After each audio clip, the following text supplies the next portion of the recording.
चाहिए तो जल में थोड़ा सरसों के तेल का भी। नमस्ते फ्रेंड्स, हम खुशबू मिश्रा स्वागत करते हैं अपने चैनल खुशबू मिश्रा ब्लॉग में। कैसे हैं आप सब? मुझे कमेंट में ओम नमो भगवते वासुदेवाय ज़रूर लिखिएगा। और आज इस वीडियो में जानेंगे सोमवती अमावस्या के दिन सुबह से लेकर शाम तक की संपूर्ण नियम विधि। उस दिन हर सुहागिन महिलाओं को कौन से 3 काम हैं जो ज़रूर करना चाहिए। पीपल वृक्ष ना मिले तो पूजा कैसे करें, बहुत सारी जानकारी आपको इस वीडियो में मिलेगी। इससे पहले अगर आपने मेरे इस चैनल को सब्सक्राइब नहीं किए हैं तो इसे सब्सक्राइब कर लीजिए, बेल आइकन को ज़रूर प्रेस कीजिए जिससे वीडियो की नोटिफिकेशन आप लोग के पास सबसे पहले पहुँचे। जो अमावस्या सोमवार को पड़ती है उसे सोमवती अमावस्या कहा जाता है और इस दिन हम सोमवती अमावस्या का व्रत रखते हैं। और आपके यहाँ अगर इस व्रत में फलाहार किया जाता होगा तो आप इस व्रत में फलाहार भी कर सकते हैं। मीठा भोजन किया जाता होगा तो मीठा भोजन करके भी इस व्रत को रख सकते हैं। और बहुत से लोग हैं जो सिर्फ उस दिन पूजा करते हैं और पूजा करने के बाद शुद्ध सात्विक भोजन कर लेते हैं। तो आप लोग देख लीजिएगा कि इस दिन किस तरीके से आपको व्रत रखना है, पूजा करना है। और इस दिन पीपल वृक्ष की पूजा की जाती है, 108 परिक्रमा की जाती है। तो सोमवती अमावस्या के दिन सबसे पहला काम है कि आप लोग उस दिन सुबह जल्दी उठ जाइएगा। सुबह जल्दी उठिएगा तभी आपका जो काम है वो समय से हो पाएगा और पूजा पाठ भी आप समय से कर पाइएगा। ब्रह्म मुहूर्त में उठकर ही यानी सूर्योदय होने से पहले ही हमें अपने घर की साफ़ सफाई कर लेनी चाहिए। तो आप लोग पूरे घर की अच्छे से साफ़ सफाई कर लीजिएगा। बिना साफ़ सफाई किए हुए हमें पूजा पाठ नहीं करना है। तो सबसे पहले हमें पूरे घर की अच्छे से साफ़ सफाई कर लेना है। तो घर की साफ़ सफाई करने के बाद आप लोग स्नान कर लीजिएगा। आपके अगल बगल में मान लीजिए नदी है, तालाब है, गंगा जी है, अगर आप लोग वहाँ जाते हैं तो आप लोग वहाँ जाकर स्नान कर लीजिएगा।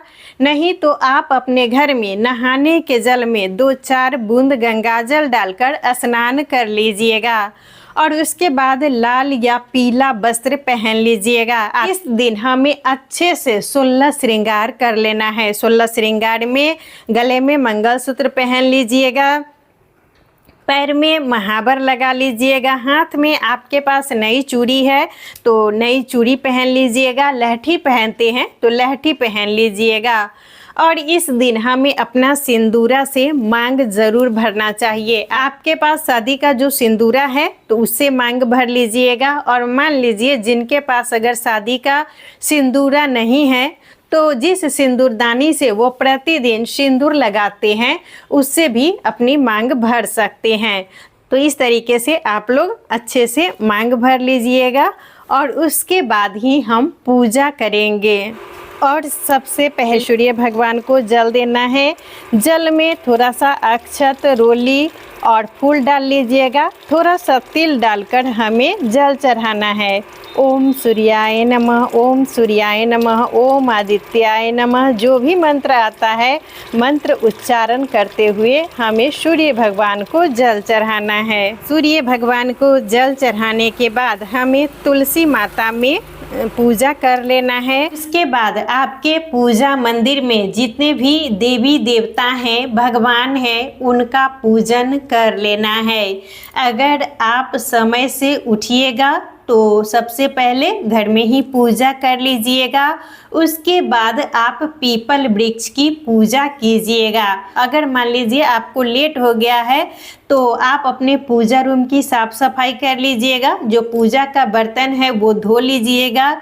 उसके बाद ही आप पीपल वृक्ष में जाकर पूजा कीजिएगा, परिक्रमा कीजिएगा, पूजा पाठ कर लीजिएगा। पूजा पाठ करने के बाद आप चाय, जूस, शरबत, ग्लूकोज जो कुछ भी लेना चाहते हैं ले सकते हैं। पूजा से पहले हमें कुछ भी खाना पीना नहीं है, यानी चाय भी नहीं पीजिएगा, पानी भी नहीं पीजिएगा। जब पूजा कर लीजिएगा, पूजा करने के बाद ही आपको पानी पीना है, चाय पीना है। और इस व्रत में मीठा भोजन किया जाता है। अगर आप फलाहारी इस व्रत को रखना चाहते हैं तो फलाहारी भी इस व्रत को रख सकते हैं। इस व्रत को फलाहारी करते हैं तो शाम में सूर्यास्त होने से पहले फल खा लीजिएगा।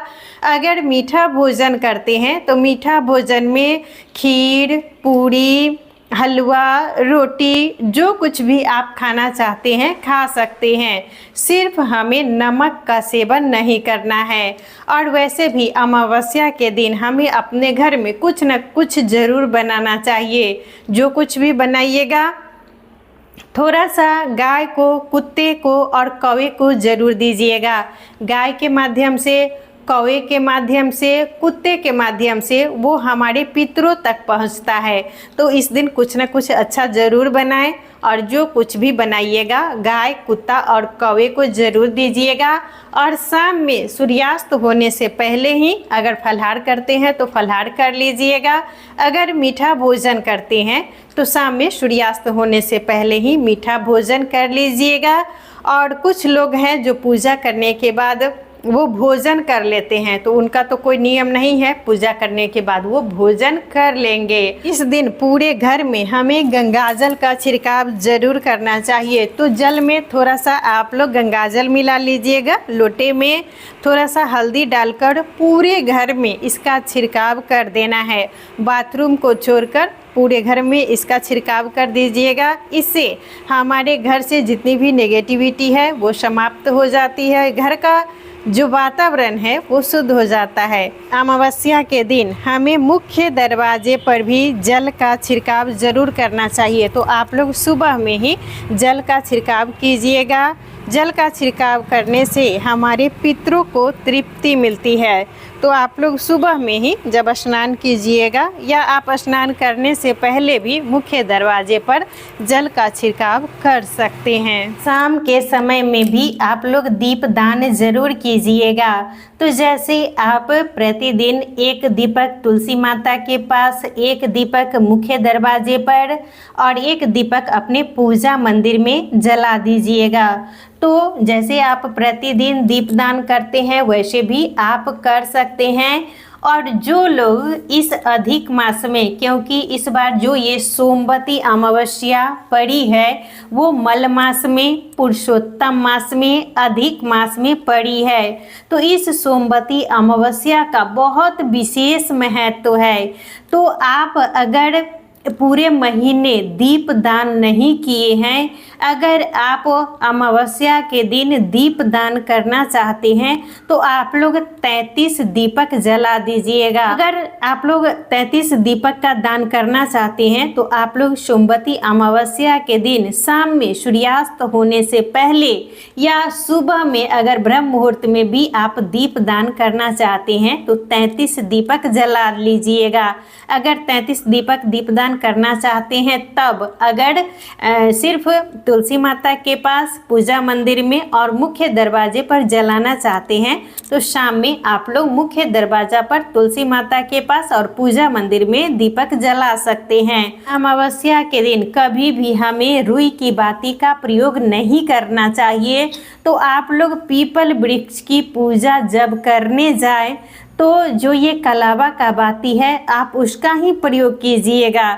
अमावस्या के दिन रुई के बिछावन पर सोया भी नहीं जाता है, रुई का दीपक भी नहीं जलाया जाता है। तो आप लोग रुई का प्रयोग नहीं कीजिएगा। और दीपक जलाने के लिए आपके पास तिल का तेल है तो तिल के तेल का भी जला सकते हैं, घी है तो घी का भी जला सकते हैं। आपके अगल बगल में अगर पीपल वृक्ष है तो शाम में सूर्यास्त होने से पहले ही जाकर दीपदान जरूर कीजिएगा।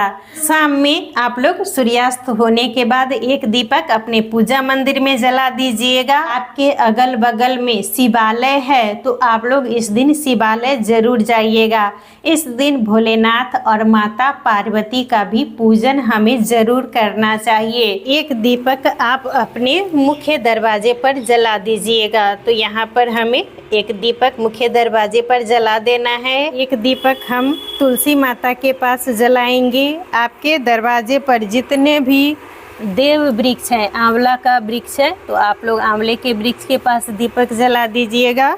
ये वट वृक्ष है हमारे दरवाजे पर, तो एक दीपक हम यहाँ पर वट देवता के पास, वट वृक्ष के पास जला देंगे।